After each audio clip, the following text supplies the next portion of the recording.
There is no bloody way that guy makes Team Canada. Welcome to the worst sports channel on YouTube, Hot Garbage Sports with me, Coach Ryan D. This is my favorite time of the year. The Olympics is starting to get heating up for the winter. I don't know if I really care that much about the summer. I'm in the odd spot of the world where the Winter Olympics matters and the Summer Olympics is just kind of something on. So Tokyo was really cool, and the Canadian girls winning a gold medal in soccer was fantastic, especially beating the arch rival USA. What up, USA fans, on this one? And then finally Sweden for the gold. So that was fantastic with the Summer Olympics. But let's just get jacked up about Olympic hockey, and let's talk about Team Canada's men's Olympic hockey team. We know we got Cooper and Trotz locked in. We're going to get after that intro, and then we're going to break down position by position who we think is making this team. Stick with us till the end. This is a really good video. Here's Lemieux. His center penalty coming up. Look at the net. And if you're new to this channel, please consider giving a thumbs up and a subscribe. Join us on our way to 5,000 viewers. This is some of the best hockey content on YouTube today. So get it on the ground floor before we hit 200, 400, 10 million subs. 10 million. I don't even think there's 10 million hockey fans in the world. Let's get after some Team Canada. All right, so when we're talking about Team Canada, there's a few things we have to remember. Number one, Team Canada is the villains. We're the villains in this story. There's absolutely no question about it. We have douchey gold trim around our logo because we demand gold. We go insane in the stands. We riot in the cities when we win and lose. We are insanely toxic on comments and everything else we do. But frankly, we are normally polite, well-mannered, and a fantastic country and example to the rest of the world, except when it comes to being a hockey fan. And we like it that way. And we're coming for gold. Again, whatever I pick, whatever you pick, whatever Craig Button picks, whatever ESPN picks, it doesn't matter because it's for fun, number one. And number two, whoever we get right or wrong or is snubbed or not picked is replaced by another amazing player. Tell him, Mike Johnson. Lots of good players. You can't really go wrong. Every omission is replaced by a great. See, there you go. No matter who you pick for this team, there's always a great player going in. And another big thing to remember is there's always going to be a surprise. Marty St. Louis was left off by his own general manager and Steve Yzerman, then ended up demanding a trade, and it all worked out, and that was a mess. How about damn Hamhouse making Team Canada? Nobody's seeing that coming. The first year Patrice Bergeron made Team Canada, he wasn't even invited to the Team Canada Olympic, I don't know what you call it, walkthrough invitational camp. Basically, the first time Bergeron made the roster, he wasn't even on the radar for Team Canada until they announced it that day, and TSN broke the news saying Bergeron's going to make it because he's one of the best centermen taking right-handed draws in the league. And they were right. That was the year Scotty Niedermayer captained Team Canada gold. So there's always some really cool picks that end up sneaking in there. So we're going to go through a very lengthy list of players here to make sure that we cover all of them. And I'll give you some of my predictions on who's going to be there. We got to talk about one category, and that's the coaches' pets. I mean, really, when Steve Yzerman left off Marty St. Louis, I think that sent ripple effects through Hockey Canada and the NHL that you got to be a little careful with some of your stars. And with Trotzy and Cooper having two of the best teams in the NHL right now, I definitely think they're going to take a very long, hard look, and their players are going to have an edge over some other players on this team. So who are the coaches' pets right now? Well, in order of skill, in my opinion, it is Braden Point of the Tampa Bay Lightning. I mean, this guy's a beast. You just had an amazing playoffs. Steven Stamkos, he's the captain of the Tampa Bay Lightning. Could we see a repeat of Marty St. Louis? Then you have the New York Islanders' Matt Barzal, and I loved O-Dog on TSN. If Barzal's not on the team, he's not listening to it. You have Adam Pelech, fresh off his brand new contract, and he's an interesting one to keep your eye on because there's a lot of talent on that back end, but Pelech is used to shutting down the league's best, especially guys like Sidney Crosby and Alexander Ovechkin. And then you have the real reaches that we're grabbing for here. You have Yanni Gourde, who has gone to Seattle. I get it, he's only a third line center, but remember, there's no reason that Gourde can't make this team way down at the back of the roster or the final two extra spots because, well, whoever you pick is going to be good anyway, and he's pretty good. And then finally, Ryan Pollock. I think Pollock is the least likely out of the coaches' pets here to make it. But again, you never know. He does play on the top pairing of a very good team. So those are things to keep in mind as we move forward. The other things we're going to have to keep in mind is what hand the player shoots and what position the player organically plays. In a Team Canada selection camp, most of the top players are going to be centermen. Right D are going to be coveted and left D are going to be good all over the place. That's just the way it goes. There's an equal amount of left and right shots up at the front, so I think that's less of a concern, but the defenseman on the right side is definitely going to be something we're going to have to highlight. And when you're picking a team like this, natural wingers are just something to look at versus just picking all centermen, because Team Canada could definitely do that. So before we get into any of those, let's start with the goalies. So I think the first two goalies that we have here are pretty easy locks. Unless Carey Price is injured, and it sounds like his surgery went well, and after his playoff run, I think he's a lock to be the starter. If he's not the starter, I think he's at minimum a lock to be the backup, unless his knees or his hips completely give way to him. But I think this is Carey Price's net to lose, because playoff Price and big game Price already has an Olympic gold medal to his name. He carried a Montreal Canadiens team that, well, frankly, really needed him to get to the Cup final last year. And I think he's going to have another great year. I can't believe that Seattle didn't pick him up. I can't believe it. We're not going to talk about that right now. Price, I got him locked in right now as the starter. Could change, but I think it's Price. Number two, it's Flower. How can it not be Marc Andre Fleury, the Vezina winning goaltender at this point? Well, you could be talking about age, you could talk about one puck fumble, but at the end of the day, Marc Andre Fleury has a claim, even above Carey Price, to be number 3, 4, or 5 of the greatest goaltenders of all time. I mean, it's Waugh, Brodeur in any order you want. I got Brodeur. Maybe you have Waugh. Doesn't matter. It's Juan Brodeur is 1 and 2. Likely Dominic Hasek is number 3, but Marc Andre Fleury is knocking on that door. He's got 3 Stanley Cup wins. He's got 5 Stanley Cup appearances. He has a Vezina trophy. He has stats behind his name. He was a first overall draft pick. He's got a lot of reasons to be claimed in the top 5 goaltenders of all time. Of all time. I think he's making this roster. And then finally, the third goalie. And it doesn't matter who you pick here as the third goalie, because they're all pretty good. Whoever you're taking as the third goalie, you're just taking in name only. If somebody gets hurt, you're moving them up to backup, but you're likely never touching the net. They're just getting on the bus and the plane, and they get the tracksuit, but it's still pretty cool. I think it's Carter Hart, Jordan Binnington, Darcy Kemper, and, well, Mason Blackwood. I think Mason Blackwood can come out of nowhere. Mason Blackwood had a decent year last year, and if he continues to play the way he played for New Jersey last year, Blackwood could absolutely end up making this roster as number 3.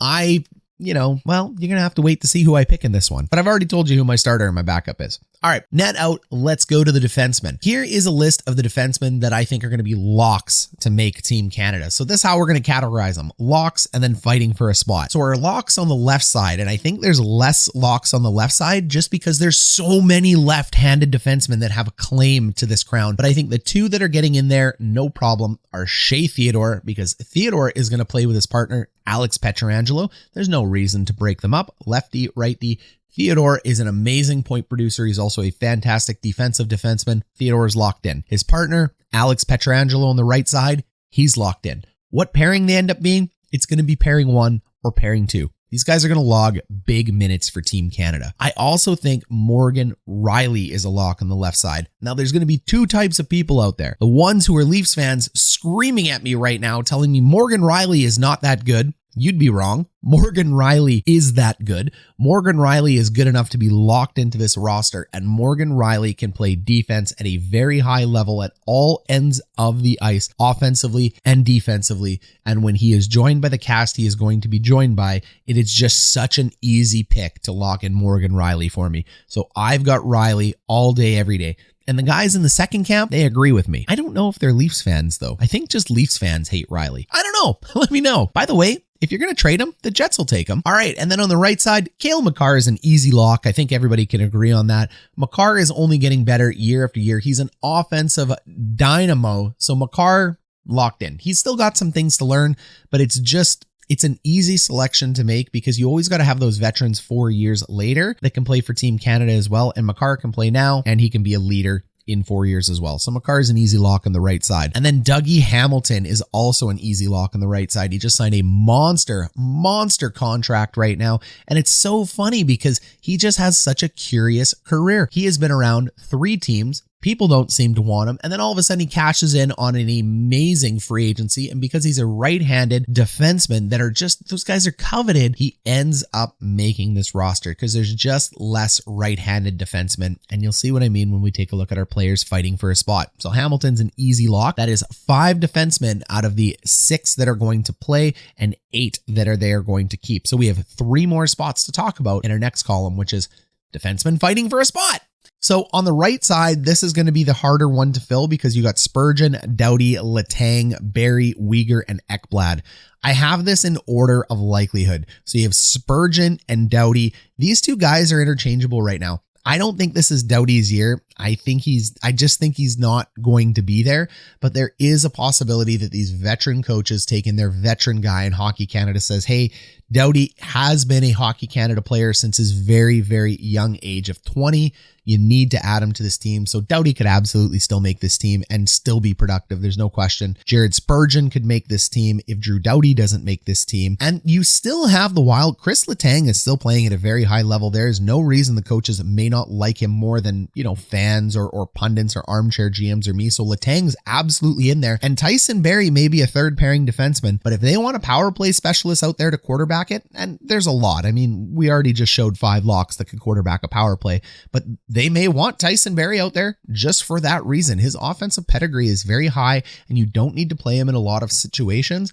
You could carry him as a guy who's going to go on the bench because I think the top 3 that we already talked in are locked into the roster. So this guy's going to be sitting in the stands, and maybe they do want Barrie. Who knows? Weegar really showed up last year after the Ekblad injury, and if Weegar has another really strong year, he could make a case to make Team Canada and be one of those guys we talked about that slips in under the radar that no one saw coming. And Aaron Ekblad could always go in there, but Aaron Ekblad never became, the guy we thought he was going to. He's fine. He's safe, but, he's going to be considered. And then on the left side, the left's very competitive. We have 2 spots, 1 starting spot between Nurse, Chychrun, Pelech, Chabot. Josh Morrissey will be considered. He's one of the best skating defensemen in the NHL. So if you're wondering why he's on that list, not just because I'm a homer, he is a good defenseman. Taze and Girard. Well, I think Morrissey, Taze, and Girard are real long shots, but they're damn good, and they would probably make most other Olympic rosters, so we have to mention them. But I really think it's either going to be Nurse, Chychrun, or Pelech. 2 of the 3 are going to make the team here. I think Adam Pelech has a great chance because he's a coach's pet, and he shuts down some of the best players in the world. He is just a pure defensive defenseman, and even though we have defensemen on Team Canada that can play all roles, this guy is so specialized at his role that he may just crack the lineup for that reason. Chychrun and Nurse, I think it's one or the other. I don't think they're going to be taking both. So you're either going to take the bigger, stronger Darnell Nurse, or you're going to take the bigger and stronger Jacob Chychrun. I think it's Chychrun, but I also think it's Nurse. Man, you're going to have to wait till the end of the video for me to decide. All right, let's check out our forwards. And I think there's less locks than people actually think. All right, Captain Canada, Sidney Crosby, he is locked in. He's got a really good face-off percentage. He's still a beast. This guy is arguably still the best player in the world.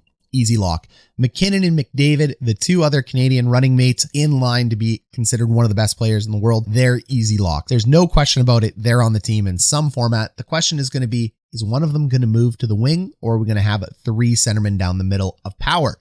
Legion of Doom down the middle. We also have natural wingers, and natural wingers have a little bit of an up and a reason to make this team because they plug into the spots that you want them to plug into with very little adjustment. Brad Marchand, Jonathan Huberdeau, and Mitch Marner are easy locks. Marner's on the right side. Huberdeau is an easy lock as your number 1 left winger on this team on the left side. He's a beast. He's a power forward and he scores. He's everything you want out of a Team Canada player. And Brad Marchand is Brad Marchand.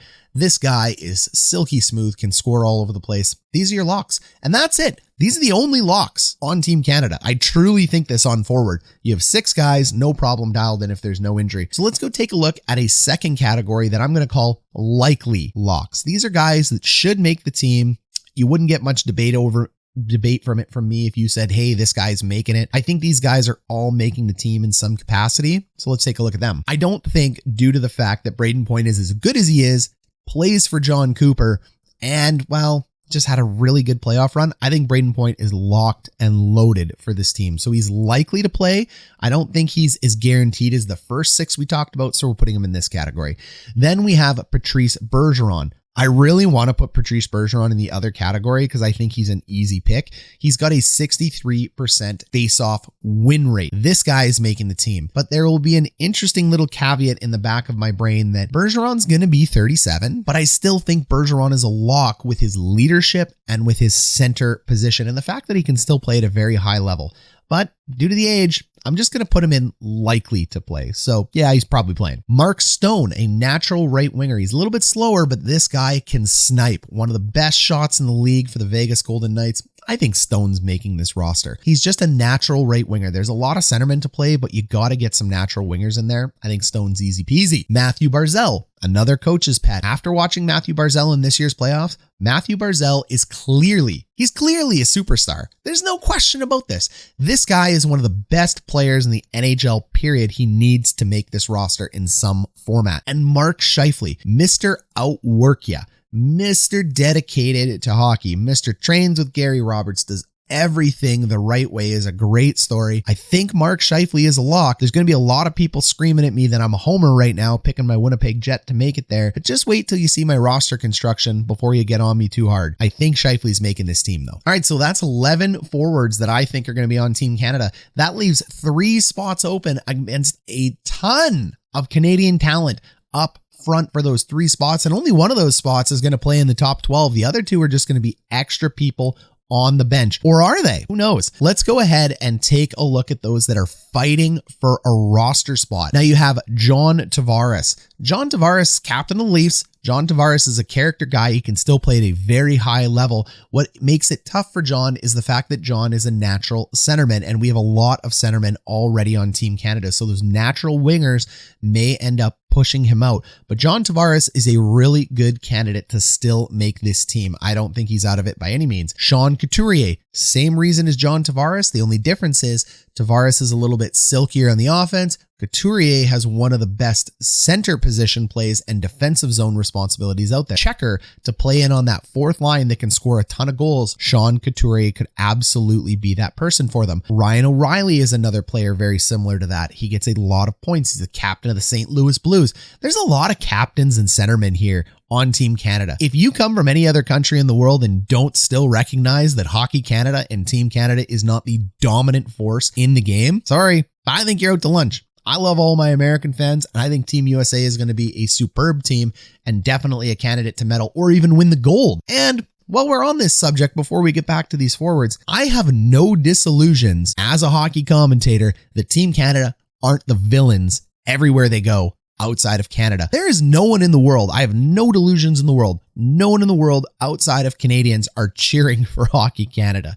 It is pretty much cheer for your country and then cheer for whatever team is playing against Canada because you're sick of seeing Canada win. I get it. Canadian fans, if you don't get that, well, sorry, we're definitely the empire in this scenario. But whatever. Let's get back to it. Ryan O'Reilly has a very good chance to make this team due to veteran presence, how big and strong he is. And both these coaches love to coach veterans. So even though everybody making Team Canada is technically a vet, O'Reilly's that grizzled level of vet. We got to talk about veteran in a different status when it comes to Team Canada, because when 24 and 25-year-olds who are veterans in the NHL, like Matt Barzal and Mark Scheifele, yeah, okay, not bad, but they're not veteran like O'Reilly and Bergeron. It's just a different class. So it's like a veteran's veteran. And then you have the guys on the outside looking in, but they're still going to get a look. And that's Horvat, Gord, Suzuki, who had an amazing playoff run, Strome, Giroux. He's never going anywhere. He's still really good. Just in case you forgot and you weren't watching the Flyers. Marchessault is definitely a consideration,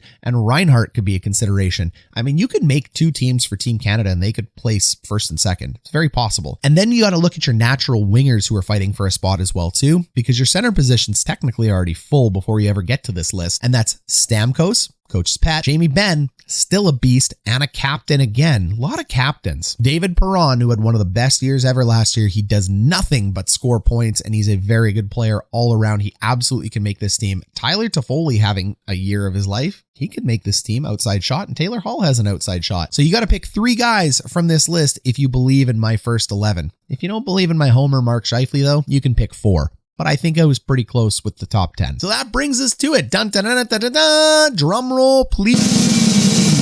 Coach Ryan D's Team Canada. Goalies, Price, Fleury, Hart or Kemper. Don't care who gets picked. someone's making it. So I'm going to take the easy road out and say pick whoever. It's the third goalie. Defenseman pairings. Pairing number 1, Theodore and Pietrangelo. Pairing number 2, Pelech and Makar. I think Makar's offense combined with the fact that Makar sometimes does struggle defensively with Pelech's defense, the fact that Pelech is a coach's pet in this, the fact that Pelech is used to shutting down the best players in the world makes them a match made in heaven. So I got Pelech and I got Makar together for now. But Pelech is a real wild card here. So if you think I'm out to lunch, go ahead and replace him with someone else in your own draft. Morgan Rielly, Dougie Hamilton. This is an easy choice for me. There's a lot of people out there that won't like this third pairing because they don't like either of these defensemen, but that doesn't change the fact that they're not very good defensemen and both locked into this roster.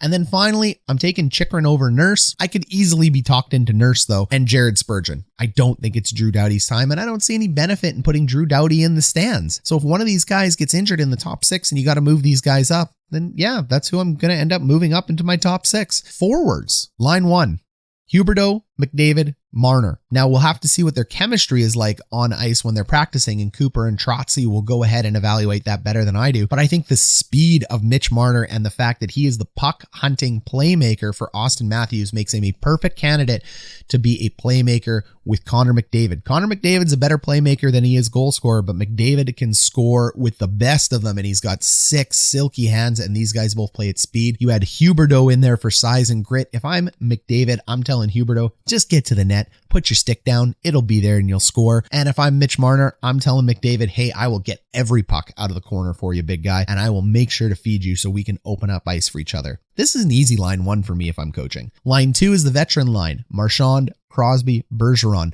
This line is silk. They have played together for a very long time. The chemistry is huge. Crosby takes draws on the left side. Bergeron takes draws on the right side. Now, when you're looking at these center lineups, it's interesting to note that both McDavid, MacKinnon, and even Point have worse faceoff percentages than other centermen making this team. So they could be moved out of their position into the wing. I just don't think they're going to move McDavid or MacKinnon off to the wing. I think they're going to drive the 3 big guys down the middle to make sure that you just have a dominating line wherever you go, because Crosby, McDavid, and MacKinnon dominate play for their team in the NHL. And I think when you put these guys on, it is impossible to create a checking line against Team Canada, regardless of who makes this team. But I think this makes it even more of a nightmare. That doesn't mean they won't play together on the power play and on the kill, but I think these guys, I think they're going to spread them out. You could put MacKinnon with Crosby or McDavid and move one of these guys around. There's definitely a spot where Bergeron plays center on line 3 and you make more of a checking line, and MacKinnon goes to play with his buddy Crosby. There's another world where Mitch Marner moves down and MacKinnon moves up to the first line just to smash them down. But I think every line is going to get nearly equal play in the Olympics, to be honest. I just don't think the coach is going to shorten the bench very much. And I think that's the way I would do it. I'd put the 3 big guys down the middle, face-off percentage be damned, because MacKinnon and McDavid are under 50%. Crosby's the only one of the big 3 above it. Bergeron has the best face-off percentage out of this lineup. And guys like Couturier, Tavares, Barzal, these guys have better face-off percentages than McDavid and MacKinnon. So we'll see. Line number 3 I have is Stamkos, MacKinnon, and Stone.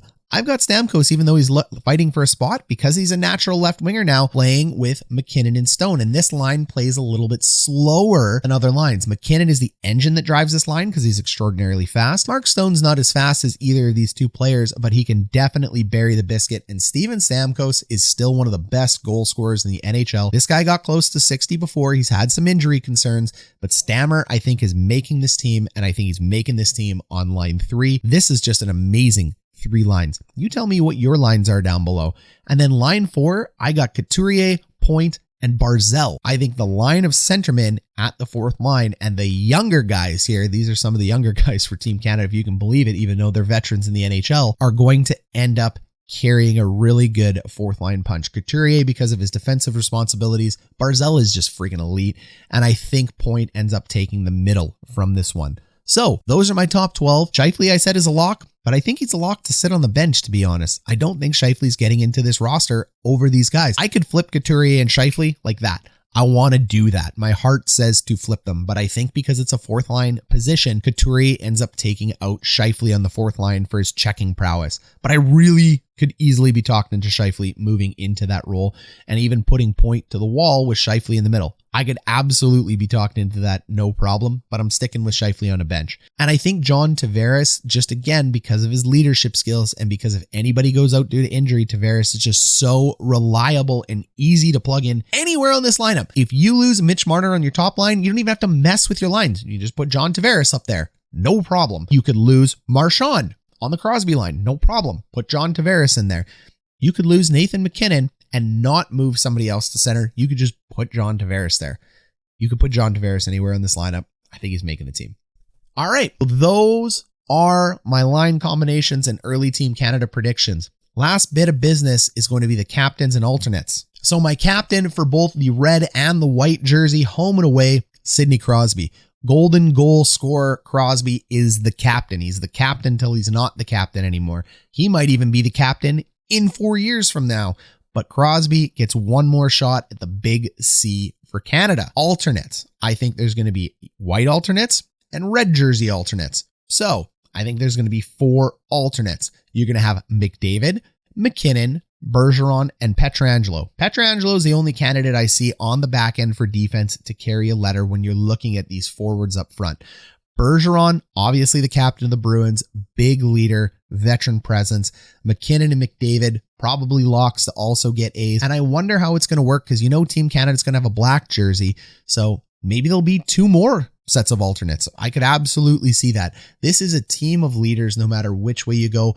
If there's 2 more sets of alternates on the black jerseys, I'm going to give it to Rielly. I know, people, you go ahead, yell about it. I'm going to give it to Morgan Rielly, and then I'm probably going to hit up Steven Stamkos with the other one. All right, there's my Team Canada walkthrough. There's who I think is going to make the team. There's who I think why they're going to make the team. And there are my captains. Let's see how this changes as we enter in and get halfway through the 2021-2022 season. This has been Coach Ryan D for Rock Harvard Sports.